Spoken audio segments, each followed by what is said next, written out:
تو جب میں نے مسئلہ بتایا کہ 3 طلاقیں ہو گئی ہیں تو واپس جانے لگے، تو بچہ مجھ سے کہتا ہے دیہاتی آدمی تو کہنے لگا مولوی صاحب میری اماں تے نانی کہنی اسن پوچھ کے آئی آپ کہ ہن اسی لہدا ہی رہنا ہے۔ تو اس بچے کی نونہال کی وہ کیفیت دیکھی تو میں رو پڑا۔ میں نے کہا یار یہ بچہ بیچارہ ماں باپ کے ہوتے ہوئے یہ یتیموں جیسی زندگی گزارے گا کیونکہ باپ نے طلاق دے دی۔ کس طرح مسائل نہیں بتائے لوگوں کو، تعلیم سے آگاہی نہیں کیا۔ اور اس میں بہت بڑا ظلم ہے ان لوگوں کا بھی جو جنازے پہ کھڑے ہو کے تو کہہ دیتے ہیں میری طرح کے لوگ اچھے علماء کی بات نہیں کرتا، وہ کہہ دیتے ہیں دیکھو جن لوگوں کو جنازہ نہیں آتا، بھئی آپ نے کس دن عشاء کے بعد کلاس لگائی تھی جنازہ سکھانے کی؟ یہ تو آپ نے کہہ دیا لوگوں کو قرآن جی ٹھیک نہیں آتا، تو یہاں تو بیچاری بیویاں جن کو صحیح پڑھنا نہیں آتا وہ مشن بنا لیتی ہیں کہ میں نے اتنے 100 کو قرآن پاک پڑھانا ہے، بیوہ ہو گئی ہوں، طلاق یافتہ ہو گئی ہوں، ساری زندگی قرآن پڑھاؤں گی۔ ہم کیوں یہ مشن نہیں بناتے؟ کیوں اس طرف سفر نہیں کرتے؟ ایک تو دینی معلومات میں، دینی علوم میں اپنے آپ کو لگائیں اور ذوق پیدا کریں کہ جو چیزیں مجھے نہیں آتی میں نے وہ سیکھنی ہے، جو معاملات مجھے نہیں آتے میں نے ان کی طرف سفر کرنا ہے۔ ایک تو اپنا یہ مزاج بنائیں، اور جب آپ دینی علوم سیکھتے ہیں تو پتہ ہے کون سا منظر قائم ہوتا ہے؟ منظر وہ بنتا ہے کہ حضرت ابو ہریرہ بھی دین سیکھا کرتے تھے، حضرت عبداللہ ابن عمر بھی اصحاب صفہ میں رہا کرتے تھے، حضرت انس بن مالک بھی رہا کرتے تھے، اور ایسا منظر بنتا ہے کہ حضرت سیدہ خدیجہ الکبریٰ رضی اللہ تعالیٰ عنہ فرماتی ہیں سیدہ فاطمہ حضور کی گود میں بیٹھی ہوتی تھی اور نبی پاک سے باتیں پوچھتی تھی اور حضور انہیں بتا رہے ہوتے تھے۔ سیدہ عائشہ حضور سے دین کی باتیں پوچھتی۔ چوتھا حصہ ہماری فقہ کے اصول حضرت فاطمہ کی، حضرت عائشہ صدیقہ کی مرویات پر مبنی ہیں۔ اگر ہماری بچیاں چھوڑ دیں ڈائجسٹ پڑھنا، چھوڑ دیں ادھر ادھر کی مووی دیکھنا اور وہ کتاب و سنت پر آ جائیں تو بہت سارے مسائل ایسے ہیں جو الجھنے سے پہلے ہی سلجھے ہوئے ہوں۔ دینی تعلیم کا مزاج اور ذوق۔ اور دوسری آیت کریمہ میں نے تلاوت کی، اللہ کریم نے قرآن مجید میں فرمایا یا ایھا الذین آمنوا قوا انفسکم واہلیکم نارا، اے ایمان والو خود بھی دوزخ کی آگ سے بچو اور اپنے گھر والوں کو بھی بچاؤ۔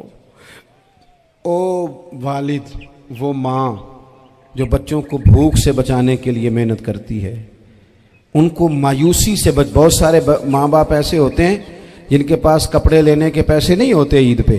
کیوں؟ اذان شروع ہوگی۔ عزیز بھائی، جس طرح ہم اپنے بچوں کو دیکھیں، بہت سارے ماں باپ کے پاس گنجائش نہیں ہوتی، لیکن اس نیت سے کہ بچوں کے دل ٹوٹ جائیں گے، عید پہ کیسے گزارا کریں گے، مشکل سے بھی کپڑے خرید کے دیتے۔ اس طرح ہم اپنے بچوں کو بھوک سے، پیاس سے، مایوسی سے بچاتے ہیں، اس طرح ہمارے رب نے ہمارے ذمے لگایا ہے کہ تم اپنے بچوں کو کوشش کرو دوزخ کی آگ سے بچانے کی۔ حضرت عمر فاروق رضی اللہ تعالیٰ عنہ نے عرض کیا تھا یا رسول اللہ صلی اللہ تعالیٰ علیہ وسلم، اس آیہ کریمہ کا معنی کیا ہے؟ تو محبوب کریم علیہ السلام نے فرمایا عمر، جن چیزوں کا اللہ تمہیں حکم دیتا ہے تم اپنے گھر والوں کو ان چیزوں کا حکم دو، جن چیزوں سے رب رسول تمہیں منع کرتے ہیں اپنے گھر والوں کو ان سے روکو، اپنے گھر کے اندر نفاذ دین کرنے کی کوشش کرو۔ میرے بھائی، بہت زیادہ آزمائش ہے ہمارے گھروں میں، بے چینیاں ہیں، اضطراب ہے، بچوں میں سختی ہے، بہن بھائی ایک دوسرے کے ساتھ لڑتے ہیں، مزاجوں میں تلخی آ گئی۔ کیوں بھلا؟ اس لیے کہ ماں باپ کو جو بہترین کردار اور جو حسین طریقہ گھر میں اپنانا چاہیے تھا، بچے تقریر باہر سے سنتے ہیں لیکن وہ فالو اپنے ماں باپ کو کرتے ہیں۔ اگر ماں باپ میں حوصلہ ہو، صبر ہو، اطمینان ہو، خودداری ہو، تھوڑے پر گزارا کرنے کا مزاج ہو۔ دیکھیں نا، آج ڈپریشن ہے، ٹینشن ہے، پینکس اٹیکس ہیں، بڑی ساری چیزیں آ گئی ہیں۔ کیوں بھلا؟ صبر نہیں، تحمل نہیں، بردباری نہیں۔ آزمائے ایک دن ایک بچہ میرے پاس آ گیا مدرسے کا اور آ کے وہ رونے لگا۔ میرے گھر والے کہنے لگے کھانا چھوڑ دیں، پہلے اس کی بات سن لے۔ میں نے کہا پتر کیا ہوا؟ کسی نے مارا ہے کسی استاد نے؟ کہنے لگے نہیں حضرت، گھر فون کیا تھا تو میری اماں اور ابا کی لڑائی ہو رہی ہے۔ بچہ کانپ رہا ہے، ٹانگیں کانپ رہی ہیں۔ میں نے کہا کیا ہو کیا گیا تمہیں پتر؟ لڑائی ہو رہی ہے تو گھروں میں ہو ہی جاتی ہے۔ کہنے لگے نہیں، آپ کو پتہ نہیں، وہ بڑا سخت لڑتے ہیں، میرے والد جب میری والدہ کو مارنے کے لیے آگے بڑھتے ہیں تو ہم سارے چارپائیوں کے نیچے چھپ جاتے ہیں، ہمیں خوف آتا ہے، وہ منظر خطرناک ہوتا ہے۔ یہ کون تکلیف دے رہا ہے اپنے بچوں کو؟ یہاں بیٹھے ہمارے ہاں میلوں دور رہتے تھے اس کے گھر والے، تو وہ تکلیف میں تھا، تو گھر میں کیا کیفیت ہوگی؟ اگر حوصلہ ہو، صبر ہو، قناعت ہو، اللہ کے دیے ہوئے تھوڑے رزق پر ہمیں راضی رہنا آتا ہو، ہمارے گھروں میں سکون آئے، اطمینان آئے، ہم جو زندگی بڑی خوشی خوشی گزار سکتے ہیں، ہمارے مزاجوں کا لالچ، ہماری طبیعتوں کی بے راہ روی، ہماری جھوٹی انا کا بت، ان ساری چیزوں کو ختم کر دیتا ہے۔ اپنی زندگی کے اندر اگر ہم وہ کردار اپنے بچوں کو دیں۔ سنے عزیزو، کہا جب تیری اور تیری ماں کی سوچ میں، اور نبی پاک صلی اللہ علیہ وسلم نے فرمایا ہے جتنے بھی گناہ انسان کرتا ہے نا، اللہ کریم سزا کو روک دیتا ہے، قیامت میں سزا دے گا، اور جو ماں باپ کا نافرمان ہے نا اس کو دنیا میں بھی سزا ملے گی۔ جو ماں باپ کا نافرمان ہے اسے دنیا میں بھی، آپ یقین کریں بچے تھوڑا سا پڑ جاتے ہیں بیچارے، تو ماں باپ سے کہتے ہیں ابا جی تسی پرانے دور دے ہو، تو انہوں کی پتا ہوئے، اور تجھے پتہ ہی نہیں بھائی، تجھے خبر ہی نہیں، یہ پرانے دور کے نہیں، تو بیوقوفوں کے دور کا ہے۔ حضرت مالک بن دینار فرماتے میں نے 60 حج کیے، ایک حج کے موقع پر میں نے بڑا رش دیکھا، لاکھوں کا اجتماع ہوا۔ میری باتوں کی سمجھ تو آ رہی ہے نا آپ دوستوں؟ جو نہیں بول رہے انہیں بھی آ رہی ہے نا؟ اللہ جزا دے۔ کہتے ہیں لاکھوں کا مجمع تھا، تو میرے دل میں خیال آیا، میں نے کہا اے اللہ اتنے لوگ آئے ہیں، ان کا حج قبول بھی ہوا ہے کہ نہیں؟ فرماتے ہیں میں سوچ رہا تھا تو رات کو نا خواب میں نے کسی کہنے والے کو کہتے ہوئے سنا کہ سب کا قبول ہو گیا ہے۔ بلخ کا رہنے والا محمد بن ہارون بلخی ہے، اس کا حج قبول نہیں ہوا۔ فرماتے ہیں شہروں کے علیحدہ علیحدہ خیمے لگتے تھے، اب بھی آپ حج کرنے جائیں تو پاکستانیوں کی رہائشیں علیحدہ ہوتی ہیں، انڈین کی علیحدہ، بنگلہ دیش کے علیحدہ، مصری، یمنی، سب لوگ علیحدہ علیحدہ رہائشیں ہوتی ہیں، جھنڈے لگے ہوتے ہیں ملکوں کے۔ کہتے ہیں میں نے سویرے اٹھ کے ڈھونڈنا شروع کر دیا، ڈھونڈتا ہوں وہ بندہ ملے۔ کہتے ہیں جہاں بلخ شہر کے لوگ رہتے تھے وہاں چلا گیا، تو میں نے لوگوں سے پوچھا تم میں محمد بن ہارون بلخی کون ہے؟ لوگ کہنے لگے وہ تو بڑا نیک آدمی ہے، پرہیزگار ہے، بڑے بولے بالے، بڑے اللہ والے، ریاض آپ کو بس ہم ہی جانتے ہیں، وہ تو بڑا نیک ہے، پرہیزگار آدمی۔ میں نے کہا اچھا کہاں ہے؟ انہوں نے کہا پہاڑ کے پیچھے اس نے خیمہ لگایا ہوا ہے، ساری رات عبادت کرتا ہے، سارا دن روزہ رکھتا ہے، قائم اللیل ہے، صائم الدہر ہے۔ کیا بات؟ فرماتے ہیں میں ان لوگوں کی بات سن کے حیران ہو گیا کہ مجھے کیا بتایا گیا، یہ کیا کہہ رہے ہیں؟ فرماتے ہیں میں پہاڑ کے پیچھے گیا۔ حضرت مالک بن دینار علیہ رحمہ فرماتے ہیں جب میں وہاں پہنچا تو میں نے اس شخص کو مصلی پہ بیٹھے دیکھا، کثرت عبادت کے آثار اس کے وجود پر نظر آ رہے تھے، سیدھا بازو اس کا کٹا ہوا تھا۔ فرماتے 2 رکعتیں مکمل کر کے نا میں نے اسے السلام علیکم کہا تو مجھے کہنے لگا وعلیکم السلام، آپ مالک بن دینار ہیں؟ میں نے کہا بڑی اس کی فراست ہے۔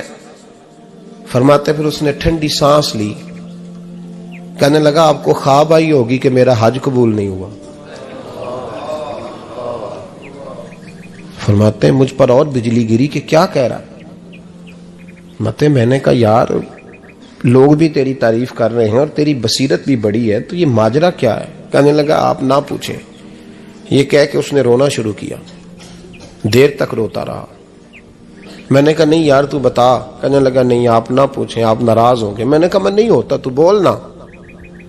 کہنے لگا حضور 24 سال ہو گئے مجھے حج کرتے ہوئے، 24واں حج ہے میرا، اور ہر سال کوئی اللہ کا ولی آ کے بتاتا ہے کہ جا چلا جا تیرا کوئی نہیں قبول ہوا۔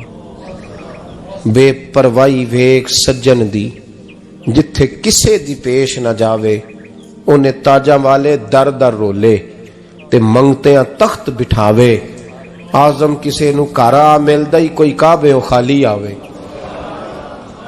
کہتے ہیں اس نے مجھے کہا حضور 24واں حج ہے، ہر سال کوئی بتاتا ہے۔ میں نے کہا تیری غلطی؟ کہنے لگا میں اپنی ماں کا نافرمان. میں نے کہا واقعہ کیا ہوا؟ کہنے لگا حضرت اللہ نے مجھے دولت دی، مال دیا، زمینیں دی تو میں عیاش ہو گیا. آپ یقین کریں اللہ لوگوں کو مال دیتا ہے تو وہ سمجھتے ہیں میری چلاکی سے آیا ہے، میں تیز بڑا تھا اس لیے آیا ہے. نافرمان ہوتے ہیں. لیکن جو رب لینا جانتا ہے، دینا جانتا ہے، وہ لینا بھی. وارث شاہ مان کری نہ وارثاں دا، رب بے وارثہ کر کے مار دائی. لوگ بڑے سمارٹ بن جاتے ہیں، ان کی گفتگو میں بڑا تکبر ہوتا ہے، ان کے نگاہوں کے انداز میں بڑے وہ کہتے ہیں اوہ سب لوگ بیوقوف ہیں صرف میں سیاںا ہوں، کام جو صحیح چل رہا ہے. او بھائی 1 منٹ لگتا ہے انسان کو بادشاہ سے فقیر ہونے میں. ایک امام مالک رحمت اللہ علیہ بیٹھے تھے تو ہارون رشید آپ سے کہنے لگا امام ابو مالک سے، حضرت بتائیں اس وقت اللہ کیا کر رہا ہے؟ آپ فرمانے لگے یار تو بڑے موٹے دماغ کا ہے، کس طرح کے سوال پوچھتا ہے؟ بادشاہ تھا نا. کہا نہیں آپ بتائیں. تو امام مالک فرمانے لگے تو تخت پہ بیٹھ کے سوال پوچھتا رہتا ہے اور میں نیچے بیٹھ کے جواب دیتا رہتا ہوں، نیچے آ پھر بتاتا ہوں. اس نے کہا جناب بتائیں. فرمانے لگے تو سوالی ہے نا، تو نیچے بیٹھ اور میں اوپر بیٹھتا ہوں. کہ جناب آ جائیں. ہارون رشید نیچے آ گیا، امام مالک تخت پہ بیٹھ گئے. فرمانے لگے اب بتا کیا پوچھ رہا تھا؟ کہنے لگا حضور پوچھا تھا اللہ اس وقت کیا کر رہا ہے. فرمانے لگے رب اس وقت تجھے سمجھا رہا ہے کہ اس تخت پہ تکبر نہ کرنا، 1 منٹ لگتا ہے میں تجھے اٹھا کے مالک کو بٹھا دیا کرتا ہوں. یہ تجھے سمجھا رہا ہے، لہٰذا اس سمجھ پہ قائم رہنا، تکبر نہ کرنا، 1 ہی تو منٹ لگتا ہے، یہ تجھے سمجھا رہا ہے. تو وہ شخص کہنے لگا محمد بن ہارون بلخی امام مالک بن دینار سے کہ حضور بڑی دولت تھی تو میں عیاش ہو گیا تھا. رمضان کا مہینہ تھا، اماں تندور میں روٹیاں لگا رہی تھی، میں شراب پی کے گھر آ گیا. ہمارے ہاں یہ بھی فیشن ہے نا، اب مہندی والے دن چودھری صاحب کے ڈیرے پہ جوان شراب پیتے ہیں تو پوچھتے ہیں حاجی صاحب آپ تو حاجی بھی ہیں تو ڈیرے پہ منڈے کیا کرتے رہے؟ کہتے میں ڈیرے تے تھا مینوں نہیں پتا، وہ کار لگے سن. حاجی صاحب آپ کو سارا پتا ہے اور اللہ آپ سے پوچھ لے گا. یہاں تو کوئی آدمی چپ کر جائے گا آپ کے قلوں کی وجہ سے، لیکن عرش کے مالک کو بھی تو جواب دینا ہے کہ نہیں؟ کیا طریقہ ہے؟ دیکھیں نا، کل والے دن محفل اور مہندی والے دن اللہ سے صرف دکھوں کا رشتہ ہے، رسول اللہ سے صرف غموں کا رشتہ ہے. اگر تو نے ڈھول ڈمکا شور شرابہ کیا ہے شادی والے دن تو کل والے دن بھی بجا، تیرا پتہ چلے، جنازے پہ بھی بجا. کیا تماشا ہے؟ مذہب صرف رسم ہے، ضرورت ہے. کوئی مر گیا تو قرآن پاک کھول لو، باقی جو مرضی کرو. حج بھی کیتی جاندے ہو، لہو بھی پیتی جاندے ہو، کھو کے مال یتیماں دا پیج مسیتی جاندے ہو، پھٹ دلاں دے سیندے نہیں، ٹوپیاں سیتی جاندے ہو، نفس تے چھری پھیر دے نہیں، بکرے کیتی جاندے ہو، فرض پلائی بیٹھے ہو، نفلا نیتی جاندے ہو. او دسو تے سی بلے نو اے کی کچھ کیتی جاندے ہو، او دسو تے سی بلے شاہ نو کی کچھ کیتی جاندے ہو. کوئی طریقہ ہے؟ کول شریف پہ مولوی صاحب تشریف لائیے گا ابا جی کے کول ہیں تو میں تو کہتا ہوں بجا نا بینڈ باجے والا آج بھی، تیرا پتہ چلے کہ یہ دو کام کیسے ہوتے ہیں. تو کس طرح 2 کشتیوں کا سمجھ نہیں آتی بات کی. میں تو جاتا ہی نہیں بینڈ باجے والی شادی پہ، میں کہتا جب کو مردی پڑھا لو نے کہا ہم سے نہیں 2 کام ہوتے. اللہ روزی دینے والا ہے، ایک ہی کرتے ہیں. 2 رنگی چھوڑ کے یک رنگ ہو جا، سراسر موم ہو جا یا سنگ ہو جا، موج کرو. ہم اس چکر میں پڑتے ہی نہیں، ہم وہ راستہ ہی چھوڑ دیتے ہیں جو ہماری طبیعت کے مطابق نہیں ہوتا. بس ختم ہو گئی بات. اس لیے غور کریں اور یاد رکھیں اس بات کو. امام مالک بن دینار رحمت اللہ علیہ فرماتے ہیں مجھ سے کہنے لگا پیسے آئے تو میں عیاش ہو گیا. رمضان کا مہینہ تھا، عصر کے بعد میری اماں افطاری کی تیاری کر رہی تھی. میں گیا، میں نے کہا شراب پی ہوئی، اماں روٹی دے. تو اماں کہنے لگی شرم کر، شرم کر، روزہ رکھا نہیں تو جنہوں نے رکھا ہے ان کا تو خیال کر.